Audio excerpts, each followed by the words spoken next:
წინანდლის ისტორიულ მამულში კლასიკური მუსიკის საერთაშორისო ფესტივალი გრძელდება. ფესტივალის მესამე დღეს კამერული მუსიკის დარბაზში მევიოლინე მარკ ბუშკოვი და პიანისტი ჟულიენ კანტანი წარსდგნენ მუსიკის მოყვარულთა წინაშე.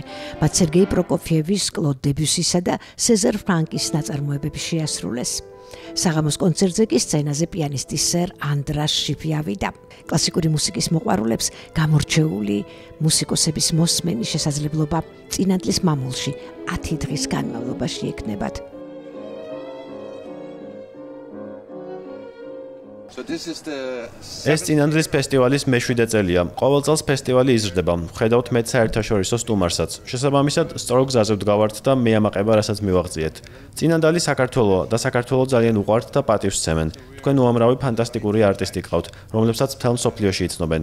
საქართველო განთქმულია მისი ხალხით, მასპინძლობით, კულინარით და ასე შემდეგ. საქართველოს ბევრი საუკეთესო რამ აქვს, ამიტომ, როდესაც აქ ხალხი კონცერტზე დასასწრებად მოდის, ეს მხოლოდ ნაწილია დიდი სურათისა.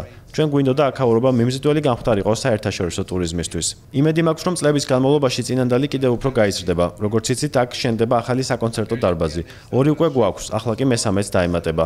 აქაურობა ფართოვდება, მომავალი ძალიან ამაღელვებელია. პანკავკასიურ ახალგაზრდულ ორკესტრს, რა თქმა უნდა, საკვანძო ადგილი უჭირავს.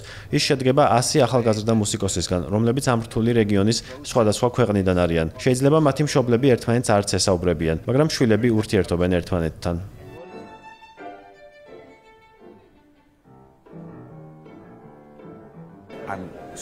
ძალიან მიხარია, რომ აქ ვიმყოფები წინანდალში და ზოგადად საქართველოში. დაუჯერებელია, მაგრამ ბოლოს საქართველოში 1986 წელს დავუკარი. ამ ხელა შუალედი სხვაგან არასდროს მქონია. ჩემი პირველი შთაბეჭდილება არის სითბო ბუნების და კლიმატის, ხალხის სითბო, დამსწრეების, ორგანიზატორების და უბრალოდ ხალხის. ისინი ძალიან გულითადები არიან, დადებითები. ადამიანურები. ანუ იგივე შთაბეჭდილება მაქვს, რაც 40 წლის წინ მქონდა და ძალიან გახარებული ვარ, რომ ახლა აქ ვიმყოფები.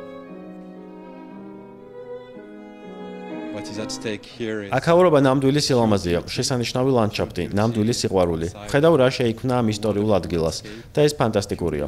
არ არსებობს ამაზე კარგი საჩუქარი ქვეყნის ახალი სტუმრისთვის, რომ მეოთხე დღეს აქ ვიმყოფებოდე და გული მევსებოდეს ამ სილამაზით.